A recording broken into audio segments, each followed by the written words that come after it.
Hi, I'm Jeff Murrah. I want to welcome you to True Texas History. Today I'm going to be talking about the Battle of Mier in 1842. It was actually fought December 26th and 27th, 1842. I decided to go ahead and do this as a result of having done research and presentations on other legends of Texas history. Because so many of them, these legends, I don't know what else to call them, were involved in that episode. And I know I made reference to it several times, so I figured I need to go ahead and do the battle. Because, Bigfoot Wallace was there, Samuel Walker was there, Ewan Cameron was there.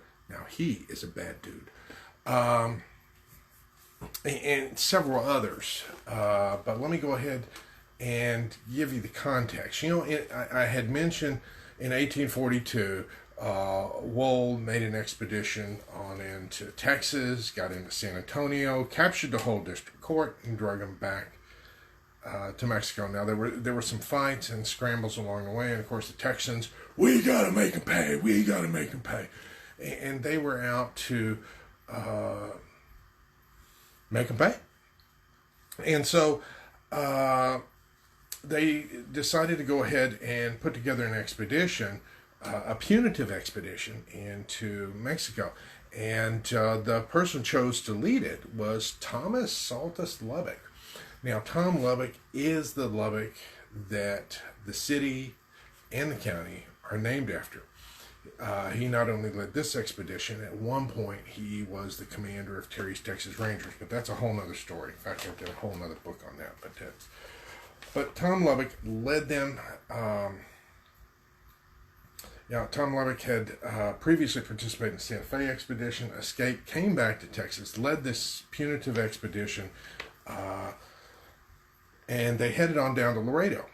Now, on their way to Laredo, they captured some Mexican scouts, and one of them managed escaping, alerted the town. The Mexican garrison in town left the town, and opened the door for the Texans to go ahead and come in and take over the town, which they did.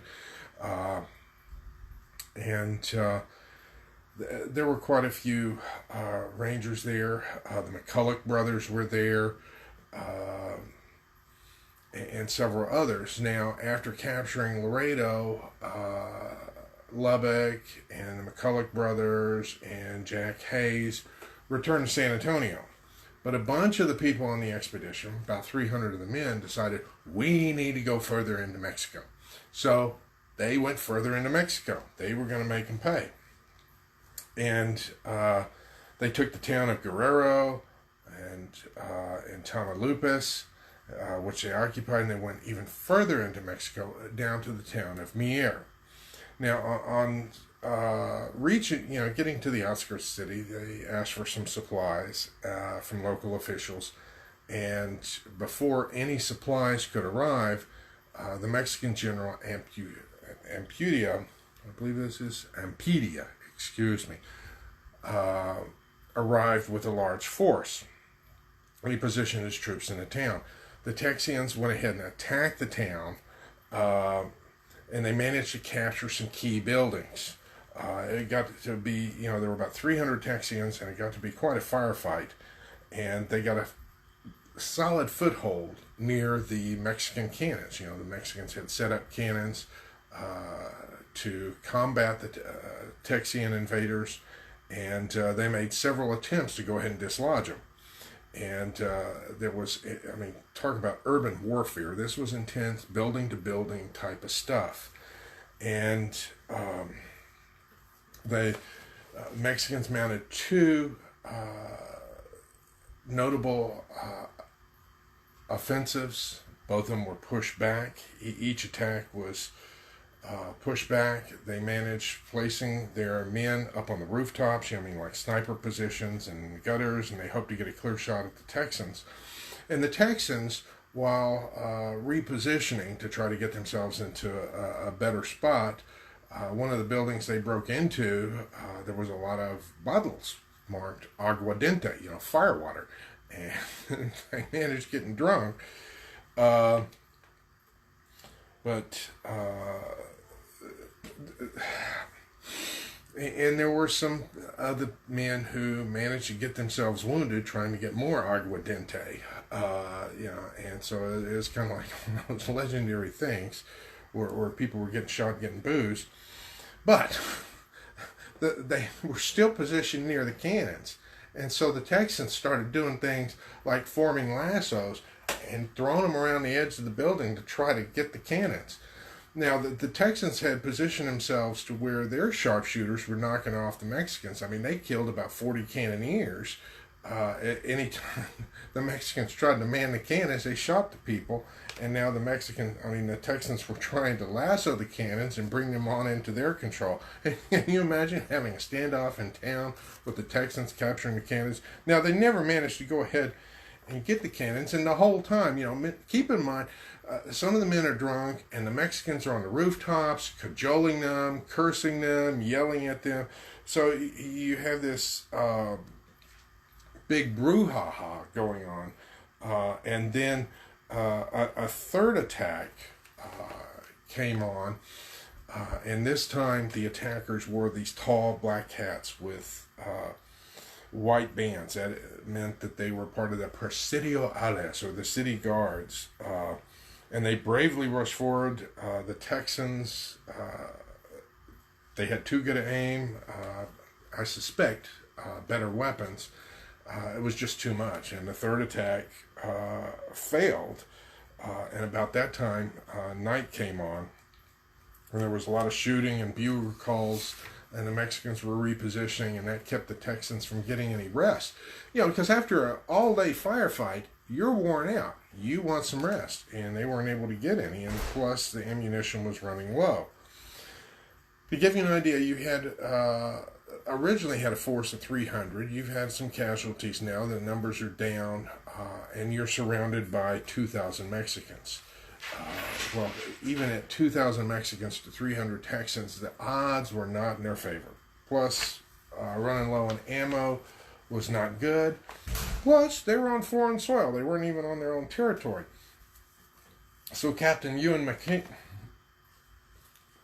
Cameron, and yes, this is the Cameron that Cameron County is named after, said, "Boys, it's no use for us to continue to fight. They're all gone but us." Now, Cameron was a former Texas Ranger and had fought at the Battle of Lipatlan and fought in the Republic of Rio Grande, and at his direction the men went ahead and surrendered. Now, as a condition of surrender, the Mexican general, insisted that the Texians surrender their flag. Rather than surrender their flag, they tore it, let's see, what was his name? James Blanton went ahead and ripped it up and burned it, rather than surrender it to the Mexicans. There was still this bitter taste. Texans did not want to surrender Mexicans. They didn't trust Mexicans' word after Goliad and the Alamo, and it was distasteful, so they were not about to surrender their flag. And so they went ahead and burned it. Now, before learning of it being burned, Ampueta had heard that it had been ripped up, and he offered $100. Now, $100 at that time for just the pieces of the flag, because he needed some kind of trophy to take back to Santa Ana, because yes, Santa Ana was once again in control. Neurogistics. So, anyways, he didn't manage getting the flag. And while he was busy doing that, Ewan Cameron and Tom Green destroyed all the weapons to prevent those being turned over to the Mexican soldiers. So they didn't get the flag, they didn't get weapons, all they got were prisoners. And that didn't go over well. But those are the same guys that were involved in the whole Black Bean episode and the escape from Perote prison. I'll have to tell you that story again later. You'll appreciate Ewan Cameron more after that episode.